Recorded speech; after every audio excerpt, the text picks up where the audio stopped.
안녕하십니까? 방배 느티나무 쉼터 회원 여러분, 내과 전문의 박종원입니다. 오늘 드릴 말씀은 초가공 식품에 대해서 말씀드리려고 합니다. 이 초가공 식품이라는 것은 그 자연적인 식품에서 유래하거나 다른 유기화합물에서 합성된 산업적으로 제조된 식품을 얘기합니다. 그래서 이런 제품들은 이제 맛이나 그 식감을 좋게 하기 위해서 방부제도 넣고 색소도 넣고 향료도 넣고 안정제도 넣고 여러 가지 첨가물을 넣어서 수익성이 좋으면서도 또 먹는 사람은 아주 편리하게 맛있게 만들어 먹도록 만들어져 있습니다. 그래서 예를 좀 들어드리면 밀가루나 물, 소금, 가공된 이스트로 만든 빵은 가공식품이지만 여기에 유화제 넣고 착색제 넣고 해서 하면 초가공식품이 됩니다. 또 귀리나 밀을 잘게 부수면 채소 가공식품이지만 여기에 설탕도 넣고 향료도 넣고 적성유도 넣고 하면 이게 초가공식품이 되는 겁니다. 그다음에 플레인 요구르트는 채소 가공식품이지만 여기에 감미료 넣고 방부제 넣고 안정제 넣고 착색제 넣으면 이게 초가공식품이 되는 겁니다. 이 초가공식품의 종류는 우리 주변에 굉장히 많습니다. 패스트푸드, 인스턴트 식품, 햄버거, 피자, 라면, 즉석밥 등이 해당되고 또 가공한 육류, 햄, 소세지, 베이컨 이런 것들이 다 들어갑니다. 그 다음에 이제 달콤한 스낵 종류나 탄산음료, 초콜릿, 사탕, 쿠키 이런 것들이 해당합니다. 그리고 가공된 빵과 케이크, 그러니까 유화제나 착색이 들어간 빵, 케이크 등이 이에 해당되고요. 아침 식사용 시리얼, 설탕 들어있고 향료 들어있고 착색이 들어간 이런 것들이 이에 해당됩니다. 근데 우리가 이제 이 초가공식품을 자꾸 먹게 돼요. 왜 그러냐 하면 초가공식품을 많이 먹는 사람은 최소한으로 가공된 식품을 먹는 사람보다 더 빨리 먹을 수가 있고요. 그다음에 쉽고 삼키기가 매우 쉬워요. 그리고 또 이게 소금과 지방, 설탕을 완벽하게 잘 만들어 가지고 음식을 먹으면 바로 포만감에 이르도록 아주 빠르게 도달하게 만들어 놨고요. 그다음에 우리가 먹는 걸 음식을 선택할 때 좀 습관적으로 먹습니다. 그래서 우리가 먹을 때마다 건강을 생각하면서 먹는 건 아니거든요. 또 상점에서 많이 보고 또 광고에서도 굉장히 많이 보다니까 이거를 구매하기 쉽게 되는 거죠.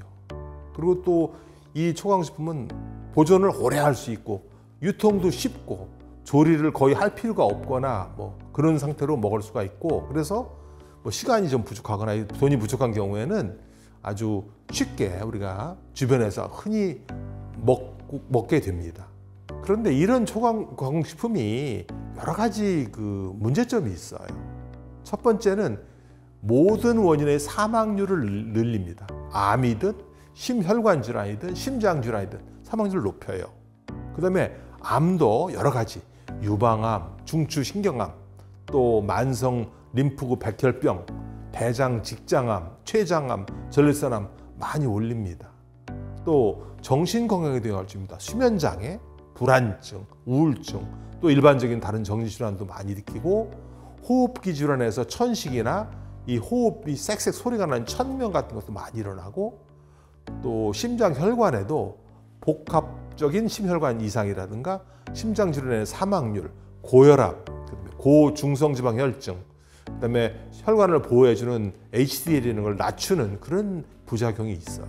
또 소화기에도 좋지가 않아서 요즘 언론에서 많이 되고 있는 젊은 사람들이 크론병이나 궤양성 대장염이라는 굉장히 만성적인 질환이 굉장히 많이 발생하고 있는 이런 직접적인 원인이기도 합니다.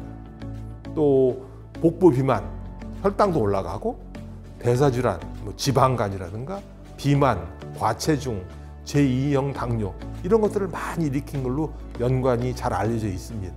그런데 이러한 여러 가지 말씀을 드렸지만 이게 용량 의존적이냐, 그러니까 용량을 많이 먹었을 때 더 많이 오는 게 뭐냐 하면은 사망률하고 암하고 심장혈관 질환하고 대사질환 또 제2형 당뇨는 아주 용량이 더 자주 많이 먹을수록 잘 생기는 거 잘 알려져 있습니다.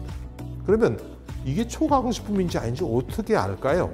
이거는 3가지 이상의 재료가 포함되는지 그 재료를 한번 보시면 되고 증점제, 이 부피를 늘리기 위한 거, 안정제, 또 유화제, 부드럽게 만들기 위해서 이런 것들이 포함됐는지 그다음에 설탕하고 감미료가 얼마나 첨가됐는지 또 인공 감미료라든가 뭐 가짜 설탕 같은 것들이 들어가 있는지, 그다음에 이게 건강에 뭐 좋다라고 하는 음식 경우 더 의심을 좀 해봐야 되고, 또 이건 당이 별로 안 들었다 뭐라고 얘기하는 것들도 한번 의심을 할 필요가 있습니다.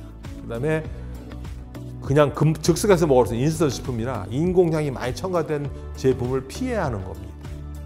이상과 같이 그 초가공 식품에 대해 종류와 그것들의 나쁜 점, 유해성에 대해서 말씀을 드렸습니다.